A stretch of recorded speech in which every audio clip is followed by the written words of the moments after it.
Assalamualaikum warahmatullahi wabarakatuh. Perkenalkan, nama saya Septiani Suarja dari Poltekkes Kemenkes Banten. Jadi di sini saya akan menjelaskan sedikit mengenai gangguan sistem keseimbangan cairan, elektrolit, dan asam basa. Sebelumnya kita ke pengertian gangguan keseimbangan cairan, elektrolit, dan asam basa. Nah, di sini ada pengertiannya. Gangguan sistem keseimbangan cairan, elektrolit, dan asam basa merujuk pada keseimbangan yang terjadi dalam tubuh manusia terkait dengan kadar cairan, elektrolit, dan tingkat asam basa yang seharusnya stabil. Sistem keseimbangan ini sangat penting untuk menjaga fungsi organ tubuh manusia agar tetap berjalan dengan baik. Gangguan ini bisa disebabkan oleh berbagai faktor seperti dehidrasi, kehilangan elektrolit yang signifikan, gagal ginjal, atau gangguan metabolik lainnya. Gejala dapat bervariasi, mulai dari rasa haus yang berlebihan, lemah, mual, dan lain sebagainya. Lalu di sini ada pengertian cairan, yaitu keseimbangan cairan dalam tubuh sangat penting untuk menjaga fungsi sel-sel tubuh, transportasi nutrisi, serta eliminasi zat sisa. Dehidrasi terjadi ketika tubuh kehilangan lebih banyak cairan daripada yang diambil. Hal ini dapat disebabkan oleh diare, muntah, demam, dan lain sebagainya.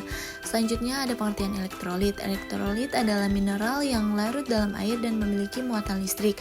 Beberapa elektrolit penting dalam tubuh manusia meliputi natrium, kalium klorida, kalsium, dan magnesium. Gangguan elektrolit bisa terjadi akibat penyakit, kekurangan asupan, atau gangguan ginjal. Kadar elektrolit yang tidak seimbang dapat menyebabkan masalah jantung, otot, saraf, dan lain sebagainya. Selanjutnya, asam basa. Tubuh manusia membutuhkan keseimbangan asam basa agar fungsi tubuh tetap optimal. Asam basa mengacu pada kadar ion hidrogen atau H+ dalam tubuh. Gangguan asam basa bisa terjadi akibat gangguan pernafasan, gangguan metabolisme, atau penyakit tertentu. Kondisi seperti asidosis atau tingkat asam yang tinggi atau alkalosis tingkat alkali yang tinggi dapat berdampak serius jika tidak ditangani dengan tepat. Nah, selanjutnya apa sih yang dapat terjadi ketika tubuh mengalami gangguan keseimbangan cairan, elektrolit, dan asam basa? Selanjutnya yang akan terjadi ketika cairan, elektrolit, dan keseimbangan asam basa dalam tubuh tidak seimbang. Hal ini dapat menyebabkan berbagai masalah kesehatan. Beberapa masalah yang mungkin terjadi akibat ketidakseimbangan ini antara lain dehidrasi, gangguan elektrolit seperti kekurangan natrium atau kalium, serta gangguan asam basa seperti asidosis atau alkalosis. Dehidrasi dapat terjadi ketika tubuh kehilangan terlalu banyak cairan tanpa digantikan dengan cukup minum. Hal ini dapat menyebabkan penurunan tekanan darah, kelelahan, pusing, dan bahkan bisa berujung pada kondisi yang serius jika tidak segera ditangani. Selanjutnya penyakit yang dapat terjadi, yaitu yang pertama dehidrasi. Kekurangan cairan dalam tubuh dapat menyebabkan dehidrasi, yang jika tidak ditangani dengan cepat dapat menyebabkan kelelahan, penurunan tekanan darah, pusing, dan banyak dalam kasus yang parah bahkan syok. Yang kedua, gangguan elektrolit. Kekurangan atau kelebihan elektrolit seperti natrium, kalium, kalsium, dan magnesium dapat menyebabkan berbagai masalah kesehatan. Contohnya kekurangan kalium dapat menyebabkan lemah otot, gangguan irama jantung, atau kejang. Lalu selanjutnya ada asidosis. Kondisi asidosis terjadi ketika kadar asam di dalam tubuh meningkat sehingga mengganggu keseimbangan asam basa. Hal ini bisa disebabkan oleh beberapa faktor seperti gangguan pernafasan atau penyakit metabolik. Asidosis dapat menyebabkan gejala seperti sesak nafas, kebingungan, atau kelemahan otot. Selanjutnya ada alkalosis. Sebaliknya, alkalosis terjadi ketika kadar alkali di dalam tubuh meningkat sehingga jika mengganggu keseimbangan luka asam basa, gejala alkalosis bisa termasuk kesemutan, kebingungan, atau kejang. Yang selanjutnya yaitu hiponatremia. Kondisi ketika kadar natrium dalam darah terlalu rendah bisa terjadi akibat kelebihan minum air atau gangguan pada ginjal.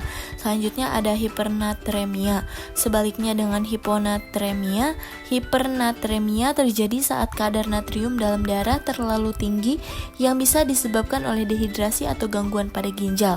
Yang selanjutnya ada hipokalemia, yaitu kekurangan kadar kalium dalam darah yang bisa terjadi akibat diuretik, muntah, atau diare.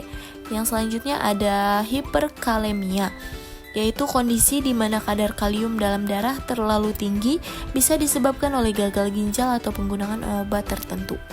Lalu selanjutnya di sini ada pencegahan ketidakseimbangan cairan, elektrolit, dan asam basa dalam tubuh. Yang pertama, konsumsi air yang cukup. Yang kedua, konsumsi makanan sehat. Yang ketiga, periksa kadar elektrolit. Yang keempat, pemeriksaan kesehatan berkala. Dan yang terakhir, konsultasikan dengan dokter. Nah, yang selanjutnya yaitu langkah yang harus diambil.